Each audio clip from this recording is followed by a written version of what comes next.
Dessert ಅಂದ ತಕ್ಷಣ ನಮ್ಮ ಮೈಂಡ್ ನಲ್ಲಿ ಮರಳಿನಿಂದ ತುಂಬಿರುವ ವಿಶಾಲವಾದ ಪ್ರದೇಶ ಬರುತ್ತೆ. ಈ ಭಯಂಕರವಾದ ಮರಳುಗಾಡಿನಲ್ಲಿ ಕೂಡ ಕೆಲವು ಮನುಷ್ಯರು ಜೀವನ ಮಾಡ್ತಿದ್ದಾರೆ. ಆದ್ರೆ ಮನುಷ್ಯರು ವಾಸ ಮಾಡೋದಿರ್ಲಿ, ಅಲ್ಲಿಗೆ ಹೋಗೋಕು ಕೂಡ ತುಂಬಾನೇ ಕಷ್ಟ ಪಡ್ಬೇಕಾದ ಡೆಸರ್ಟ್ ಒಂದಿದೆ, ಅದೇ ಅಂಟಾರ್ಟಿಕಾ. ಮರಳುಗಾಡಿನ ಪ್ರದೇಶವನ್ನ ಮಾತ್ರವೇ ಡೆಸರ್ಟ್ ಅಂತ ಕರೆಯೋದಿಲ್ಲ. ಡೆಸರ್ಟ್ ಗಳಲ್ಲಿ ಎರಡು ತರಹದ ಡೆಸರ್ಟ್ ಗಳಿವೆ. ಒಂದು ಹಾಟ್ ಡೆಸರ್ಟ್ ಅಂದ್ರೆ ಮರಳಿನಿಂದ ಆವೃತವಾಗಿರುವ ಪ್ರದೇಶ, ಇಲ್ಲಿ ಸಾಮಾನ್ಯವಾಗಿ ಟೆಂಪರೇಚರ್ ತುಂಬಾನೇ ಹೆಚ್ಚಿರುತ್ತೆ. ಎರಡನೇದು ಕೋಲ್ಡ್ ಡೆಸರ್ಟ್ ಅಂದ್ರೆ ಕೇವಲ ಐಸ್ ಮಾತ್ರವೇ ಕಂಡು ಬರುವ ಪ್ರದೇಶ, ಇಲ್ಲಿ ಸಾಮಾನ್ಯವಾಗಿ ಟೆಂಪರೇಚರ್ ತುಂಬಾನೇ ಕಡಿಮೆಯಾಗಿರುತ್ತೆ. ಫೈನಲ್ ಆಗಿ ಒಂದು ಪ್ರದೇಶವನ್ನ ಡೆಸರ್ಟ್ ಅಂತ ಕನ್ಸಿಡರ್ ಮಾಡಬೇಕು ಅಂದ್ರೆ ಅದಕ್ಕೆ ಕೆಲವು ಫೀಚರ್ಸ್ ಇರಬೇಕು. ಮೊದಲಿಗೆ ಆ ಪ್ರದೇಶದಲ್ಲಿ ಅತಿ ಕಡಿಮೆ ಪ್ರಮಾಣದಲ್ಲಿ ಮಳೆಯಾಗಬೇಕು, ಅಂದ್ರೆ ವರ್ಷದಲ್ಲಿ 250 mm ಗಿಂತ ಕಡಿಮೆ ಪ್ರಮಾಣದಲ್ಲಿ ಮಳೆಯಾಗಬೇಕು. ಜೊತೆಗೆ ತುಂಬಾನೇ ಕಡಿಮೆ ಪ್ರಮಾಣದಲ್ಲಿ ಸಸ್ಯ ಸಂಪತ್ತು ಇರಬೇಕು, ಅಂದ್ರೆ ಆಲ್ಮೋಸ್ಟ್ ಸಸ್ಯ ಸಂಪತ್ತು ಆ ಪ್ರದೇಶದಲ್ಲಿ ಕಾಣಿಸಬಾರದು. ಹಾಗೂ ಪ್ರಾಣಿ ಪಕ್ಷಿಗಳ ಸಂಖ್ಯೆ ಕೂಡ ತುಂಬಾನೇ ಕಡಿಮೆ ಆಗಿರಬೇಕು. ಒಂದ್ ವೇಳೆ ಇಲ್ಲ ಅಂದ್ರೆ ಇನ್ನೂ ಬೆಟರ್. ಈಗ ನಮ್ಮ ಪ್ರಪಂಚದಲ್ಲಿರುವ ಅತ್ಯಂತ ಭಯಂಕರವಾದ ಡೆಸರ್ಟ್ ಯಾವುದು ಅಂದ್ರೆ ಮೊದಲನೇದು ಆಫ್ರಿಕಾದ ಸಹಾರಾ ಡೆಸರ್ಟ್. ಇಲ್ಲಿ ಕುಡಿಯೋದಕ್ಕೆ ನೀರು ಸಿಗೋದು ತುಂಬಾನೇ ಕಷ್ಟ. ಒಂದ್ ವೇಳೆ ಈ ಪ್ರದೇಶದಲ್ಲಿ ನೀವೇನಾದ್ರೂ ಮಿಸ್ ಆದ್ರೆ ಡಿಹೈಡ್ರೇಷನ್ ಇಂದ ನೀವು ಸತ್ತು ಹೋಗ್ತೀರಾ. ಎರಡನೇದು ಅಂಟಾರ್ಟಿಕಾ. ಒಂದ್ ವೇಳೆ ಇಲ್ಲಿ ನೀವು ಮಿಸ್ ಆದ್ರೆ ಇಲ್ಲಿರುವ ಚಳಿಯನ್ನ ತಡೆಯೋದಕ್ಕಾಗದೆ ಅಲ್ಲೇ ಹೆಪ್ಪುಗಟ್ತೀರಾ.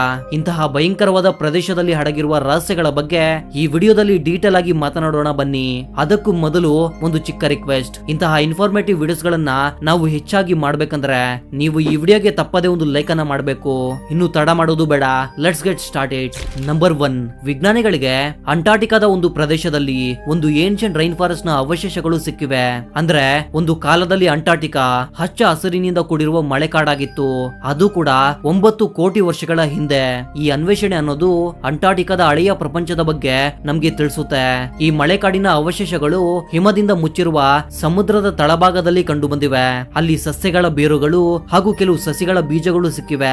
ಅವುಗಳ ಮೇಲೆ ರೇಡಿಯೋ ಕಾರ್ಬನ್ ಡೇಟಿಂಗ್ ಮಾಡಿದಾಗ ಕ್ರಿಟೇಷಿಯಸ್ ಪೀರಿಯಡ್ ನಲ್ಲಿ ಇಲ್ಲೊಂದು ಮಳೆಕಾಡು ಇತ್ತು ಅನ್ನೋದು ತಿಳಿದು ಬಂದಿದೆ.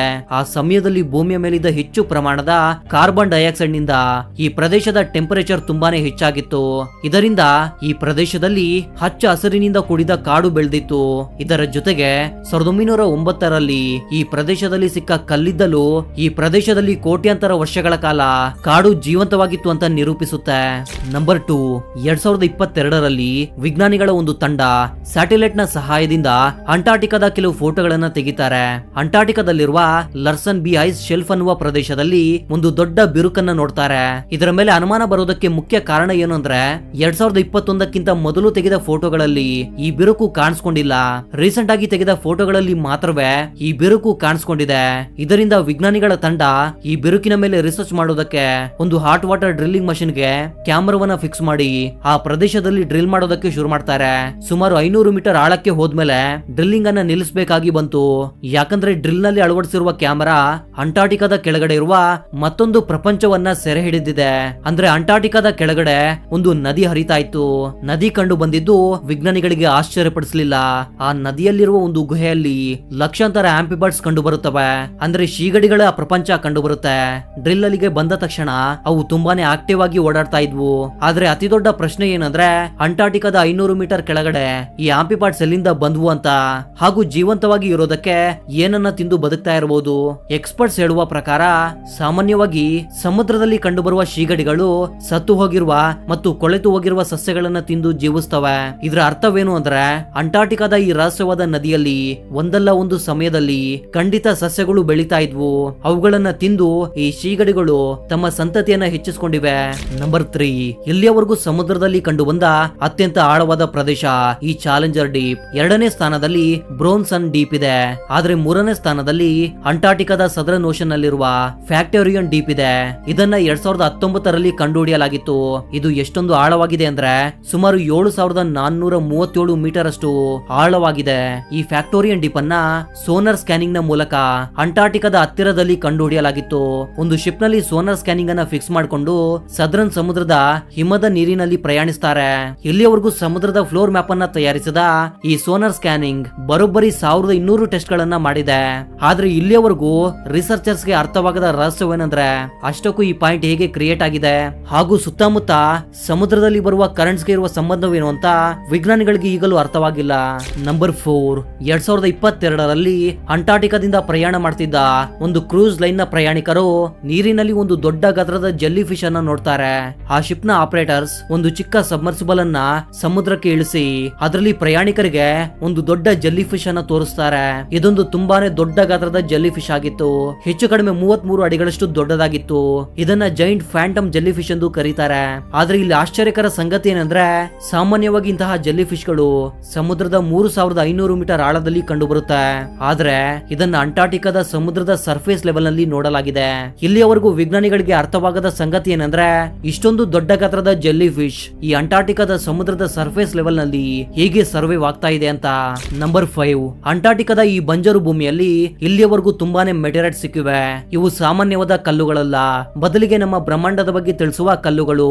ಇಲ್ಲಿ ಸಿಕ್ಕಿರುವ ಕೆಲವು ಮೆಟೀರಿಯಲ್ಸ್ ನಮ್ಮ ಭೂಮಿಯ ಪಕ್ಕದಲ್ಲಿರುವ ಮಂಗಳ ಗ್ರಹಕ್ಕೆ ಸೇರಿವೆ ಅಂತೆ. ಅವುಗಳಲ್ಲಿರುವ ಒಂದು ಮೆಟೀರಿಯಲ್ ಹೆಸರು ALH 84001.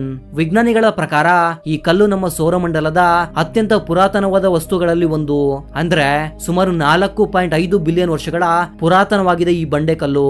ಈ ಮೆಟೀರೈಡ್ 1996ರಲ್ಲಿ ವಿಜ್ಞಾನಿಗಳ ಮಧ್ಯೆ ತುಂಬಾನೇ ಫೇಮಸ್ ಆಗಿತ್ತು. ಯಾಕಂದ್ರೆ ಮಂಗಳ ಗ್ರಹಕ್ಕೆ ಸೇರಿರುವ ಈ ಮೆಟೀರೈಡ್ ನಲ್ಲಿ ಮೈಕ್ರೋಫಾಸಲ್ ನ ಸಾಕ್ಷಿಗಳು ಸಿಕ್ಕಿವೆ.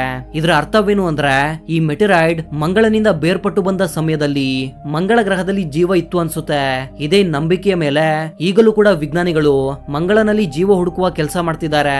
ಈ ಮೆಟೀರೈಡ್ ನಿಂದ ಮಂಗಳನಲ್ಲಿರುವ ವಾತಾವರಣದ ಬಗ್ಗೆ ಹಾಗೂ ಅಲ್ಲಿರುವ ಜ್ವಾಲಾಮುಖಿಗಳ ಮೇಲೆ ಅನ್ವೇಷಣೆ ಮಾಡೋದಕ್ಕೆ ಸಾಧ್ಯವಾಗ್ತಾ ಇದೆ.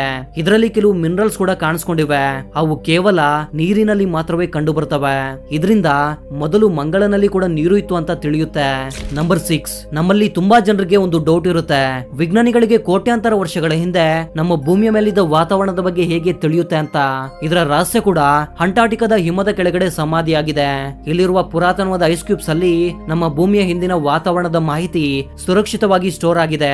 ಇಲ್ಲಿರುವ ಐಸ್ ಲಕ್ಷಾಂತರ ವರ್ಷಗಳಿಂದಲೂ ಕರಗಿಲ್ಲ. ಅಂದ್ರೆ ಇದರ ಅರ್ಥ ಇವು ಹೆಪ್ಪುಗಟ್ಟಿದ ಸಮಯದಲ್ಲಿ ಭೂಮಿಯ ಮೇಲಿದ್ದ ವಾತಾವರಣದ ಮಾಹಿತಿ ಅನ್ನೋದು ಹಾಗೆ ಸ್ಟೋರ್ ಆಗಿರುತ್ತೆ. ಅದು ಕೂಡ ಏರ್ ಬಬಲ್ಸ್ ನ ರೂಪದಲ್ಲಿ ಸ್ಟೋರ್ ಆಗಿರುತ್ತೆ. ಐಸ್ ನ ಕೋರ್ ಅನ್ನ ಡ್ರಿಲ್ ಮಾಡಿ ಆ ಪುರಾತನವಾದ ಐಸ್ ಅನ್ನ ಹೊರಗಡೆ ತೆಗಿತಾರೆ. ಎಷ್ಟೊಂದು ಆಳವಾದ ಐಸ್ ಸಿಗುತ್ತೋ ಅಷ್ಟೊಂದು ಪುರಾತನವಾದ ಮಾಹಿತಿ ವಿಜ್ಞಾನಿಗಳಿಗೆ ಸಿಗುತ್ತೆ. ಐಸ್ ನ ಪ್ರತಿಯೊಂದು ಲೇಯರ್ ನ ಒಳಗಡೆ ಇರುವ ಈ ಏರ್ ಬಬಲ್ಸ್ ನಲ್ಲಿ ಪ್ರತಿಯೊಂದು ವರ್ಷದ ಮಾಹಿತಿ ಅನ್ನೋದು ಸ್ಟೋರ್ ಮಾಡಿಕೊಂಡಿರುತ್ತೆ. ಈ ಪುರಾತನವಾದ ಏರ್ ಬಬಲ್ಸ್ ಲಕ್ಷಾಂತರ ವರ್ಷಗಳಿಂದ ಒಂದೇ ಸ್ಥಾನದಲ್ಲಿ ಇವೆ. ಈ ಬಬಲ್ಸ್ ನಲ್ಲಿರುವ ಗಾಳಿಯ ಮೇಲೆ ವಿಜ್ಞಾನಿಗಳು ರಿಸರ್ಚ್ ಮಾಡಿ ಭೂಮಿಯ ಇತಿಹಾಸದ ಬಗ್ಗೆ ತಿಳಿದುಕೊಳ್ತಾರೆ. 10 ಲಕ್ಷ ವರ್ಷಗಳ ಹಿಂದೆ ಈ ಐಸ್ ಕೋರ್ ಅನ್ನೋದು ಉಂಟಾಗಿದೆ. ಈ ಮಾಹಿತಿಯನ್ನ ಇಟ್ಕೊಂಡು ಭೂಮಿಯ ಮೇಲೆ ಫ್ಯೂಚರ್ ನಲ್ಲಿ ಎಂತಹ ವಾತಾವರಣ ಇರುತ್ತೆ ಅಂತ ಅಂದಾಜಿಸಬಹುದು. ಉದಾಹರಣೆಗೆ ಪ್ರತಿ 1000 ವರ್ಷಗಳ ನಂತರ ಭೂಮಿಯ ಮೇಲೆ ಯಾವ ತುಫಾನ್ ಬರುತ್ತೆ ಇಲ್ಲ ಎಂತಹ ಪ್ರಳಯ ಬರುತ್ತೆ ಅಂತ ವಿಜ್ಞಾನಿಗಳು ಅಂದಾಜಿಸಬಹುದು. ನಂಬರ್ 7, 1950ರಲ್ಲಿ ಅಂಟಾರ್ಟಿಕಾದ ಕೆಳಗಡೆ ಒಂದು ದೊಡ್ಡ ಪರ್ವತವನ್ನ ಕಂಡುಹಿಡಿತಾರೆ. ಅದನ್ನ ಗ್ಯಾಂಬರ್ ಸ್ಟೇವ್ ಮೌಂಟೇನ್ ಎಂದು ಕರೀತಾರೆ. 1200 ಕಿಲೋಮೀಟರ್ ಏರಿಯಾದಲ್ಲಿ ವಿಸ್ತರಿಸಿಕೊಂಡಿರುವ ಈ ಪರ್ವತ ಸುಮಾರು 3000 ಮೀಟರ್ಸ್ ಅಷ್ಟು ಎತ್ತರವಾಗಿದೆ. ಇಲ್ಲಿ ಆಶ್ಚರ್ಯಕರ ಸಂಗತಿ ಏನಂದ್ರೆ ಈ ಪರ್ವತ ಪ್ರಪಂಚದಲ್ಲಿರುವ ಬೇರೆ ಪರ್ವತಗಳಿಗಿಂತ ತುಂಬಾನೇ ವಿಭಿನ್ನವಾಗಿದೆ. ಸಾಮಾನ್ಯವಾಗಿ ಈ ಪರ್ವತ ಇರುವ ಪ್ರದೇಶವನ್ನ ಗಮನಿಸಿದ್ರೆ ಇದು ತುಂಬಾನೇ ಪುರಾತನವಾದ ಪರ್ವತವಾಗಿರ್ಬೇಕು. ಆದ್ರೆ ಇದರ ಸ್ಟ್ರಕ್ಚರ್ ಅನ್ನ ಗಮನಿಸಿದ ವಿಜ್ಞಾನಿಗಳು ಇದು ತುಂಬಾನೇ ಪುರಾತನವಾದ ಪರ್ವತ ಅಲ್ಲ ಅಂತ ಹೇಳ್ತಾರೆ. ಐಸ್ ನ ಕೆಳಗಡೆ ಅಂದ್ರೆ ಈ ಪರ್ವತದ ಬುಡವನ್ನ ಗಮನಿಸಿದ ವಿಜ್ಞಾನಿಗಳು ತುಂಬಾನೇ ಆಶ್ಚರ್ಯಗೊಂಡಿದ್ದಾರೆ. ಯಾಕಂದ್ರೆ ಸಾಮಾನ್ಯವಾಗಿ ತುಂಬಾನೇ ಪರ್ವತಗಳು ಟೆಕ್ಟೋನಿಕ್ ಪ್ಲೇಟ್ಸ್ ನ ಮೂವ್ಮೆಂಟ್ ಇಂದ ಕ್ರಿಯೇಟ್ ಆಗ್ತವೆ. ಆದ್ರೆ ಅಂಟಾರ್ಟಿಕಾದಲ್ಲಿ ಅಂತಹ ಯಾವುದೇ ಮೂವ್ಮೆಂಟ್ ಆಗೋದಿಲ್ಲ. ಒಂದು ವೇಳೆ ಭೂಮಿಯ ಒಳಗಡೆ ಇರುವ ಮ್ಯಾಗ್ಮಾ ಹೊರಗಡೆ ಬಂದು ಈ ಪರ್ವತ ನಿರ್ಮಾಣವಾಗಿರ್ಬೇಕು. ಆದ್ರೆ ಇದೇ ನಿಜ ಅಂತ ಹೇಳೋದಕ್ಕೆ ವಿಜ್ಞಾನಿಗಳ ಬಳಿ ಯಾವುದೇ ಸಾಕ್ಷಿಗಳು ಇಲ್ಲ. So that was the info my dear thinkers. ಮತ್ತೊಂದು ಇಂಟ್ರೆಸ್ಟಿಂಗ್ ಆದ ವಿಡಿಯೋ ಜೊತೆ ಮತ್ತೆ ಸಿಗ್ತೀನಿ. ಅಲ್ಲಿವರೆಗೂ ಜೈ ಹಿಂದ್, ಜೈ ಕರ್ನಾಟಕ.